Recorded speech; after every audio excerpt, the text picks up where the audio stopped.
네, 하나님 말씀 같이 보도록 하겠습니다. 마가복음 10장 31절 말씀입니다.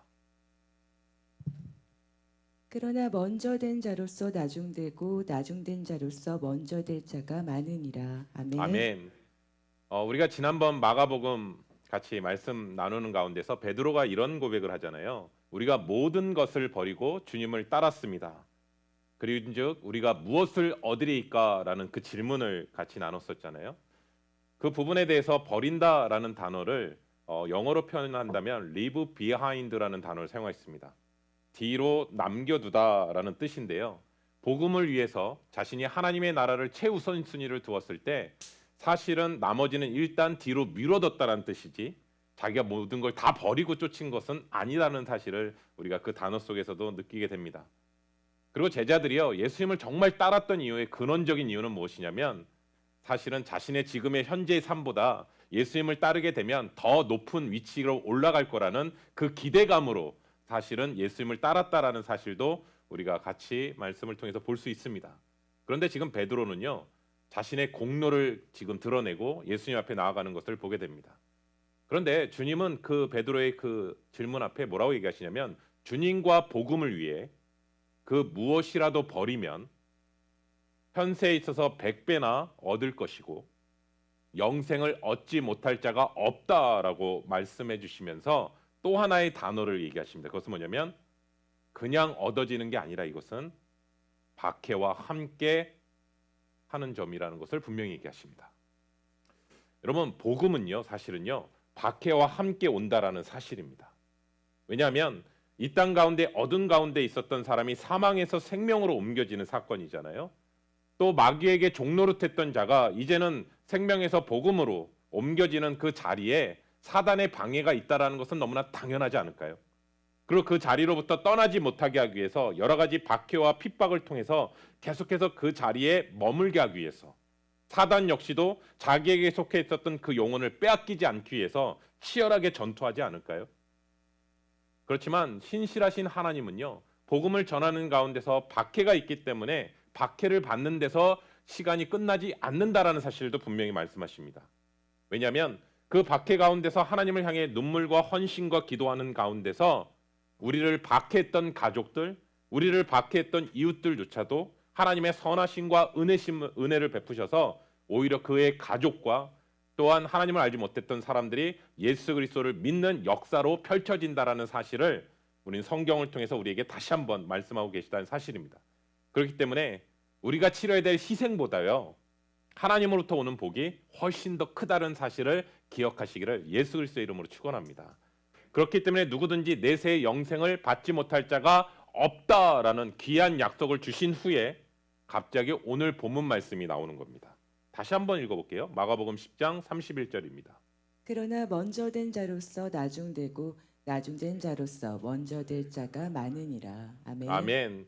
여러분, 우리가 지난번에 부자 청년에 대해서 같이 나눴지만 그가 버려야 될 재산은요, 사실은 어마어마했을 것입니다. 그가 버려야 될 명예는요, 어마어마한 명예를 버리는 것이었을 것입니다. 그럼에도 불구하고 제자들은 그 부자 청년이 버리지 못하는 그 모습을 봤고요, 예수님을 따르지 못하는 그 부자 청년을 향해서 자신들과는 다르다라고 생각을 했습니다. 자신들은 저 부자 청년 관원보다 오히려 헌신과 결단을 했습니다. 주님. 그리고 주님을 위해 버린 사람들이라는 그 착각이요, 오히려 자기 의가 되었던 것을 우리가 성경을 통해서 보게 됩니다.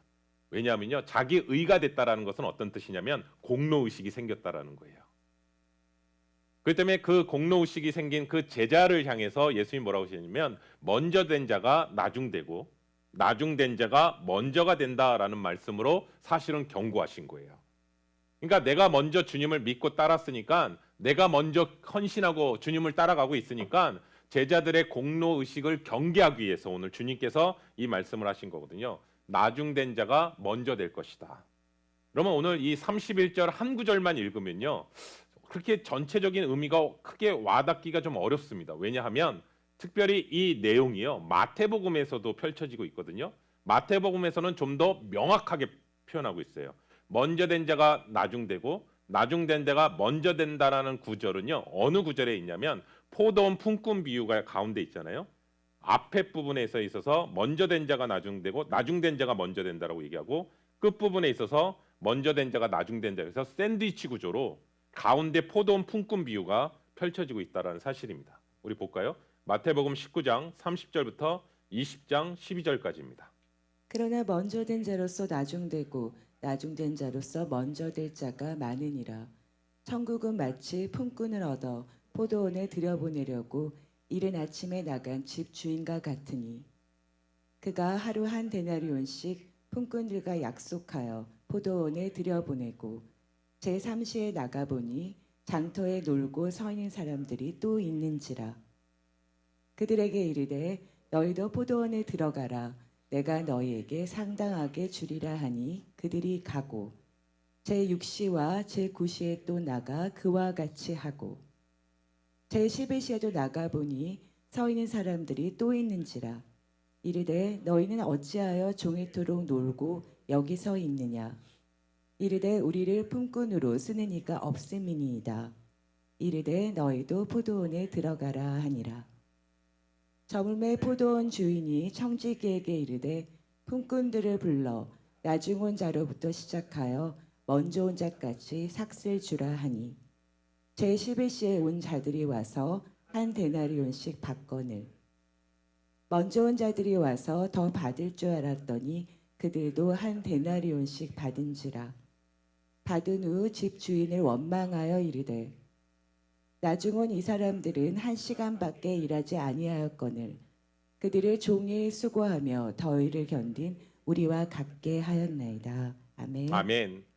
성경을 읽다 보면 성경에서 나오는 그 시간과 우리가 처하고 있는 시간이 좀 다르다라는 것을 보게 됩니다.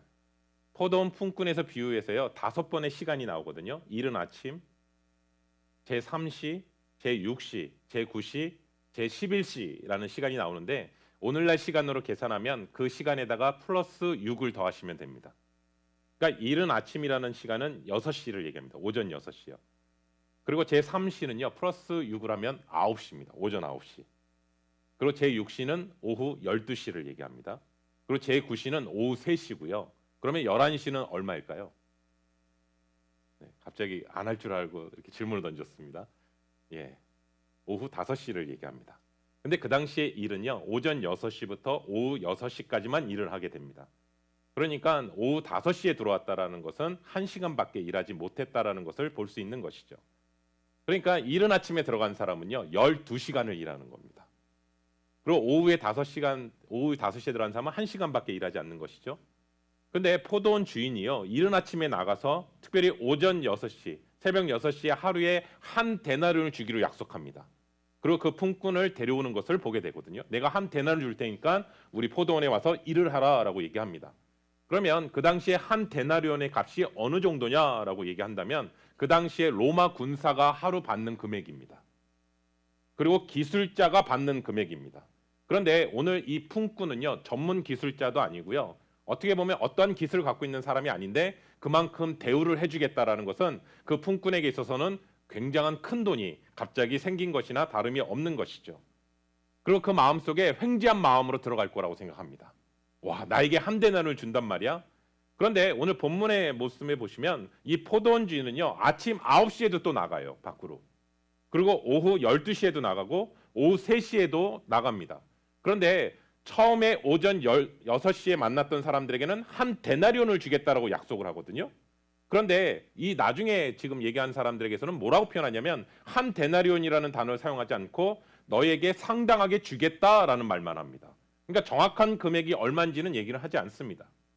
여기서 상당하게 주겠다라는 개역 개정으로 성경이 돼 있는데 원어랑 영어로 보면 이렇게 표현합니다. 내가 얼마든지 맞다고 생각한 것을 주리라라는 뜻입니다. 그러니까 품꾼들은요 사실은 이 오전 6시에 온 사람이랑 다른 점은 뭐냐면 이 말을 그냥 신뢰하고 들어온 거예요. 예. 나에게 얼마를 주겠지 하고 들어온 게 아니라 주인이 말하는 그 말을 신뢰하고 조건 없이 주인의 명령에 따라 이곳에 들어왔다라는 것을 보게 되는 것이죠. 그리고 마지막 5시에 이 주인이 또 나갑니다.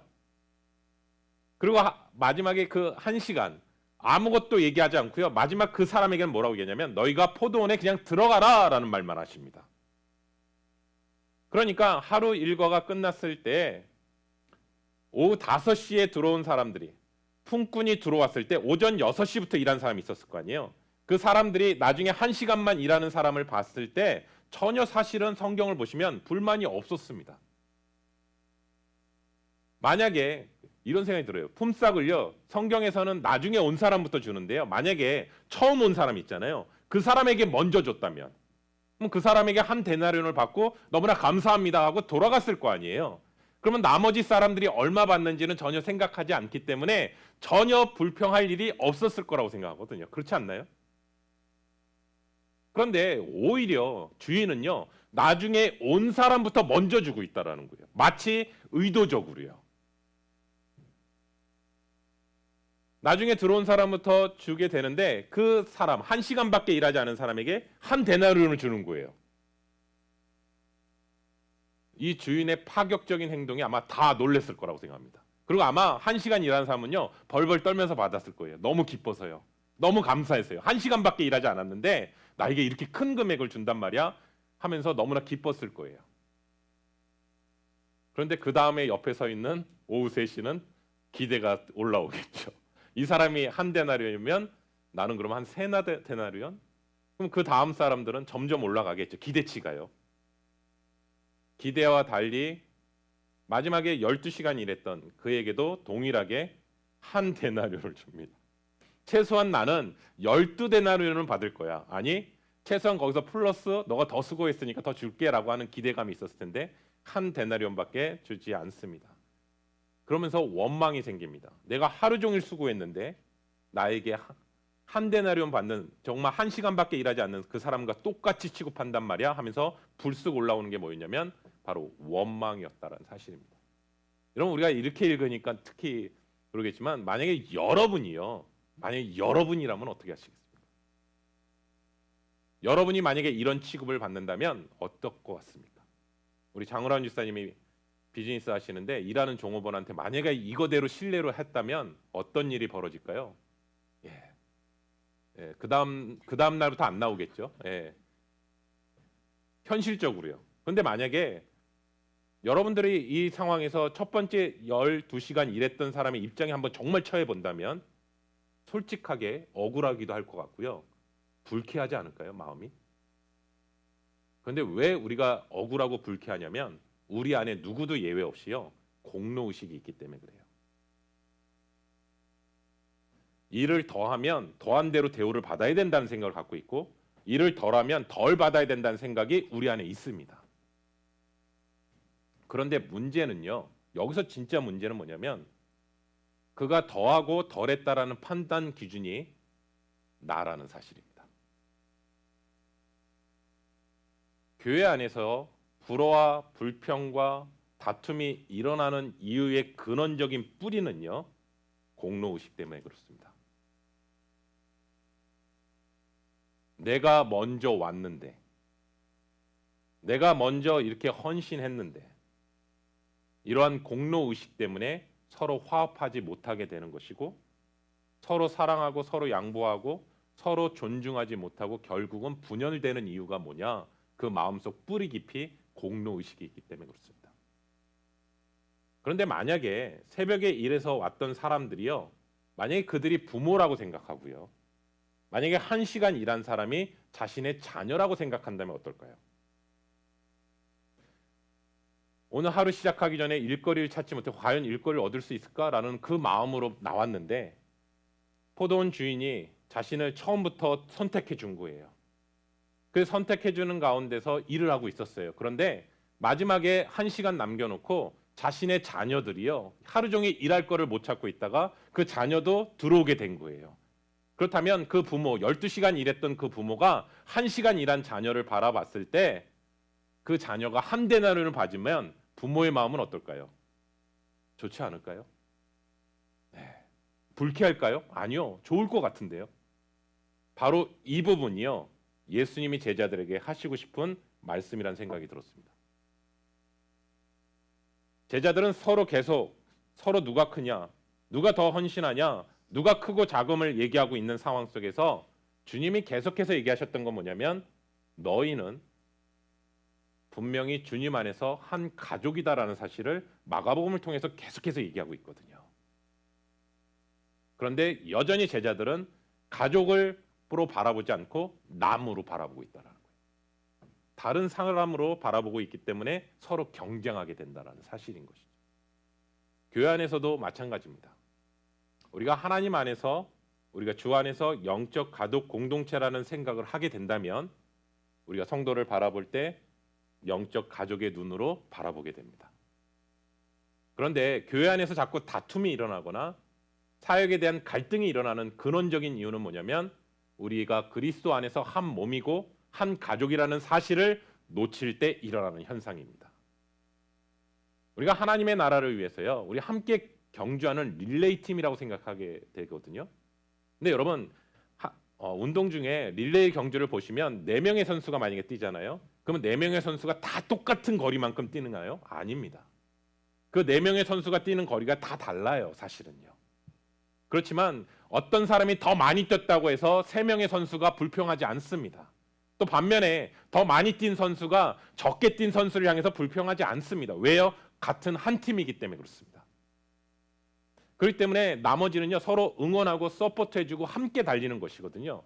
그래서 해야 되는 일들에 있어서 함께 맡기며 함께 이루어져 나가는 것은 너무나 당연한 것이다라는 거예요, 사실은요. 그래서 누군가가 나타날 때, 누군가 열심히 할 때 나 몰라라 하고 뒤에 빠지는 것도 아니라는 거예요. 왜요? 한 팀이기 때문에. 그렇기 때문에 그 팀이 이길 수 있는 방법은 뭐냐? 서로 돕는 것입니다. 그래서 하나님의 교회는요, 사단과 무리에 맞서서 싸우는 하나님의 군대이고요. 또 하나는 함께 하나님의 나라를 위해서 뛰는 원팀이라는 사실을 성경은 우리를 통해서 다시 한번 얘기하는 것입니다. 우리 말씀 볼까요? 마태복음 20장 13절부터 16절입니다. 주인이 그 중에 한 사람에게 대답하여 이르되 친구여 내가 내게 잘못한 것이 없노라. 네가 나와 한 데나리온의 약속을 하지 아니하였느냐. 내 것이나 가지고 가라. 나중은 이 사람에게 너와 같이 주는 것이 내 뜻이니라. 내 것을 가지고 내 뜻대로 할 것이 아니냐. 내가 선함으로 네가 악하게 보느냐. 이와 같이 나중된 자로서 먼저 되고 먼저 된 자로서 나중되리라. 아멘. 아멘. 여러분 먼저 왔던 품꾼이 원망했던 이유는 그 상황에서 포도원 주인이 클리어하게 얘기합니다. 나는 너한테 잘못한 게 없다. 왜냐하면 분명 너와 나는 약속하지 않았냐. 일을 시작하기 전에 한 데나리온을 주겠다라고 약속하지 않았냐. 그리고 그 약속에 따라 내 한 데나리온을 분명히 주고 가라는 것을 얘기하지 않았냐라고 얘기하거든요. 여러분 가만히 생각해 보세요. 주인과 나와의 관계만 생각해 보자고요. 그러면 생각해 보면 주인이 잘못한 게 없어요. 또 하나는요, 주인을 원망할 근거도 사실은 없다고요. 분명 하루의 일과 대가를요, 한 데나리온을 분명히 받았다고요. 약속한 금액을 받았기 때문에 사실 주인과 나와의 관계 속에서 원망할 이유는 없다고요. 그런데 포도원 품꾼이요, 처음 새벽 6시에 들어갔을 때 그 사람의 마음은 어땠을까라고 생각해보자고요. 일찌감치 일거리를 찾은 거예요. 우리 이렇게 공원 같은 데 보면 그 멕시칸 분들이 인력 서 있는 장면을 보시거든요. 그러면 차가 와서 몇 명 이렇게 딱딱 선택해서 데려가요. 그러면 선택받지 못한 사람들 서 있는 거거든요. 계속 선택받을 때까지요. 그러면 시간이 지나면 지날수록요, 선택받지 못하는 사람들은 더 괴롭거든요, 사실은. 근데 먼저 선택을 받았어요. 그러니 그 의미는 뭐냐면 자신이 이제 그 근심으로부터 오늘 하루 일할 수 있을까라는 그 근심으로부터 자유함을 얻게 된 것이잖아요. 그리고 아무런 걱정 없이 그날 노동을 할 수 있는 기회가 생긴 거잖아요. 그리고 12시간 있으면서 불안한 마음이 아니라 일이 끝나게 되면 나는 한 대나를 받을 거야 라는 생각으로 하게 되는 것이잖아요. 반면에 그 선택을 받지 못했던 사람들은요, 마음속에 졸이지 않을까요? 품꾼이라는 것은 종보다도 더 밑한 계급이에요. 왜냐하면 종은요, 주인의 집에 머물기 때문에 먹을 것 갖고 걱정하지는 않는다고요. 근데 품꾼은요, 그날 하루 버틸 못하면 가족들이 굶는다고요. 자녀들이 굶는다고요. 그런 가운데서 시간이 흐르면 흐를수록 더 불안하지 않을까요? 더 걱정되지 않아요. 오늘 내가 만약에 돈을 벌지 못하면 우리 가족이 굶을 텐데, 내가 아이들을 어떻게 만나지? 오늘 내가 어떻게 살지? 그 시간이 지나면 지날수록 생각과 마음이 얼마나 힘들까요? 그러니까 새벽에 들어왔던 사람들이 놓치고 있는 게 뭐냐면 포도원에 들어가서 일하는 것으로 다른 사람이 누릴 수 없었던 안정감, 사실은요, 평안함, 성취감, 그런 것을 이미 얻은 거잖아요, 사실은요. 그리고 그 일을 마치고 나면 로마 군인이 받을 수 있는 그 한 데나리온, 기술자가 받을 수 있는 그 돈을 받을 거라는 그 수당을 기다리고 있잖아요, 일하면서요. 그런데 그 시선이요, 그 다른 사람들을 향해서 남이라는 시선을 보게 되면 온데간데 없고 원망이 올라오는 것이죠. 그렇게 애를 태우고 힘들었던 사람들의 마음이 전혀 보이지 않는 것이죠. 1시간만 일했다라는 거기에만 포커스를 두니까 왜 나에게 보상해줘야 될 것은 충분히 보상하지 않고 저 사람한테 나와 똑같이 보상하느냐는 그 마음의 원망과 불평이 올라오게 되는 것이죠. 그런데 저는 이 말씀을 유심히 보면서 내 돈이 아니잖아요, 사실은요. 내가 주인도 아니잖아요. 그런데 마치 나에게 그렇게 해야 된다라는 그 의무를 느끼는 그 마음속의 뿌리는 무엇인가? 탐심입니다. 이게 바로 탐심입니다. 내 것이 아닌데 내 것인 것처럼 권리와 주장을 누리는 그 마음이 탐심입니다.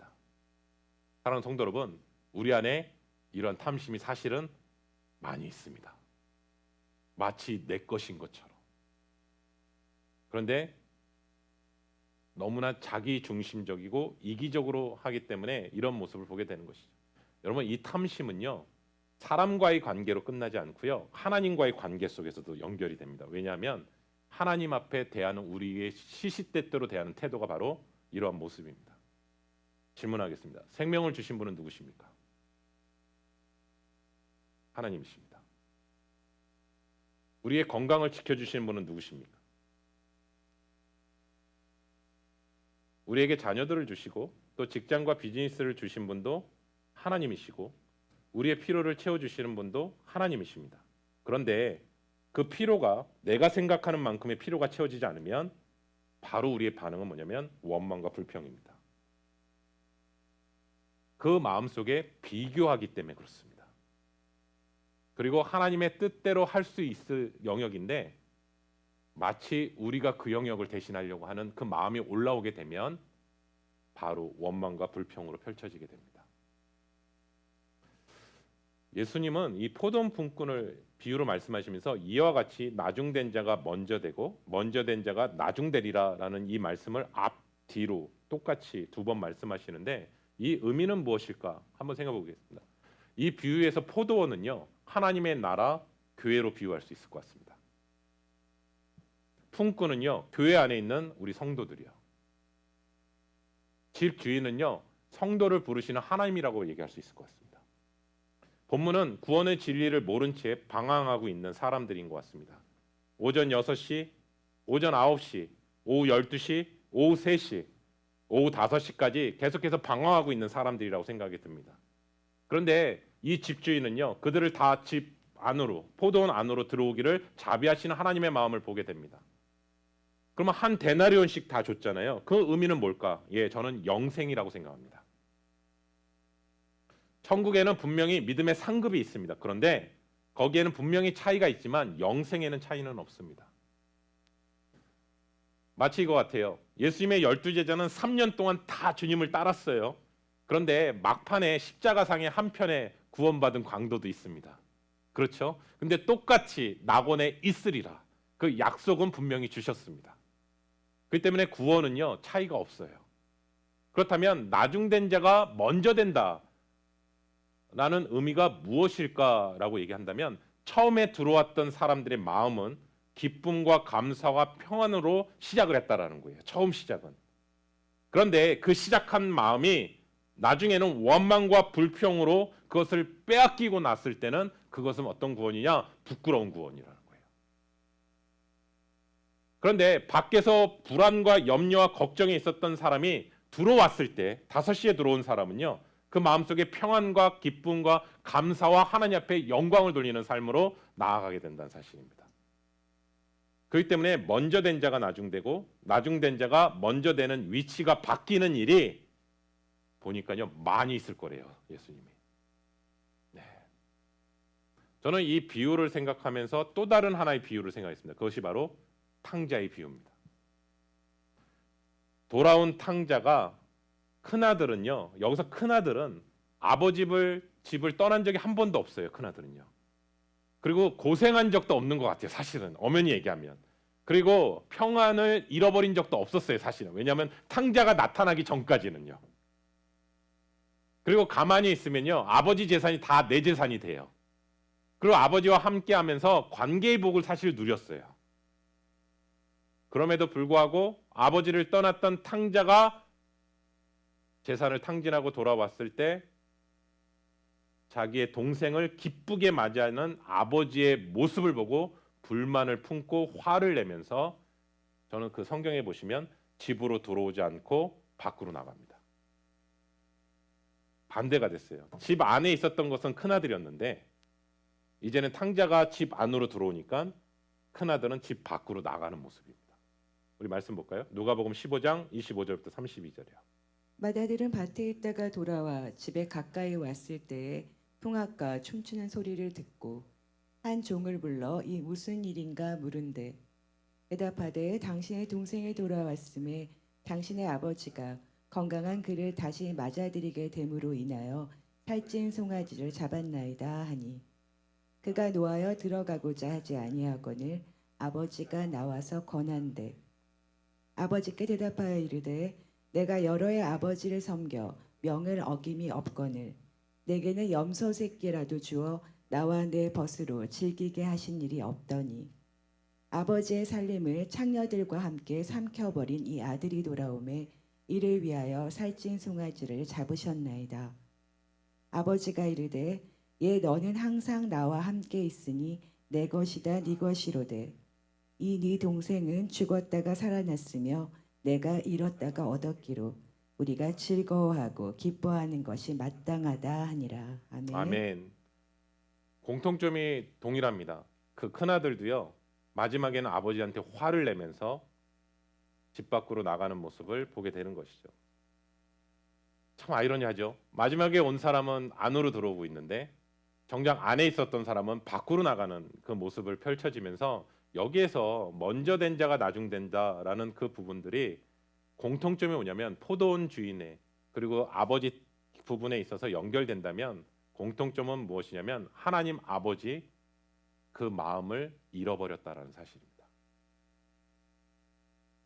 포도원 품꾼들은요. 첫 번째는요. 주인의 사랑과 궁일의 마음을 놓치고 있다라는 사실입니다. 포도원 주인은 더 많은 수확을 얻기 위해서 그런 것이 아니라 한 사람이라도 그 안으로 들어오게 하려고 하는 그 포도원 주인의 그 마음을 잃어버린 것이죠. 정확하게 하면 포도원 주인으로 눈으로 바라보는 것이 아니라 내 눈으로 자꾸 바라보는 것이죠. 그러다 보니까 누가 더 많이 일했고 누가 더 헌신했고 누가 더 이렇게 하다 보니까 그 기준에 안 맞게 되니까 바로 불평과 원망으로 해석하는 모습을 보게 되는 것이죠. 그런데 여러분 다시 한번 기억하셨습니다. 포도원의 주인은요. 가만히 돌아보면 일을 준 사람도 포도원 주인이잖아요.